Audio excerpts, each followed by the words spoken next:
श्री स्वामी समर्थ शिक्षण संस्था कंधानेचे माजी अध्यक्ष सुरेश वाघ, त्यांची मुलगी विद्यमान अध्यक्ष तसेच संचालक मंडळाने दोघी शिक्षक दिनेश पाटील, शशिकांत सूर्यवंशी या शिक्षकांचे वेतन बंद करून खोटे दोषारोप पत्र ठेवल्याच्या प्रकरणात उच्च न्यायालयाने संस्थेस एका आदेशाद्वारे दुसरा दणका दिल्याने शिक्षण क्षेत्रात खळबळ उडाली आहे। तसेच या प्रकरणात सरकारवर देखील नामुष्की ओढावली गेली आहे।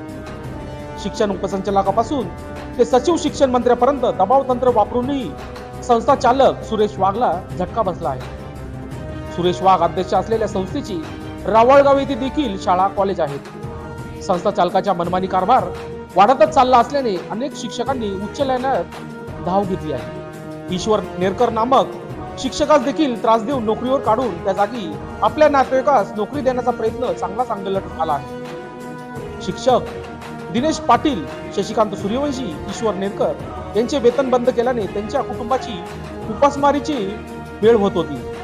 तसेच त्यांच्यावर संचालक मंडळाने धांदार खोटे दोषारोप ठेवले होते।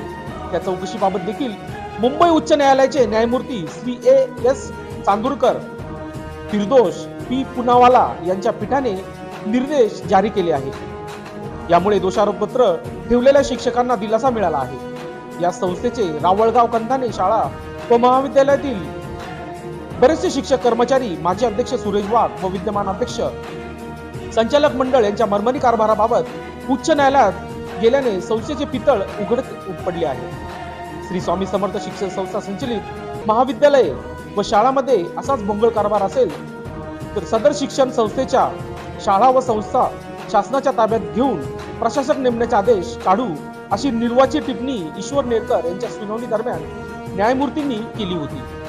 मुंबई येथील सुप्रसिद्ध वकील प्रितेश बोराडे हे अन्यायग्रस्त शिक्षकांची बाजू मांडत असून त्यांनी माहिती दिली।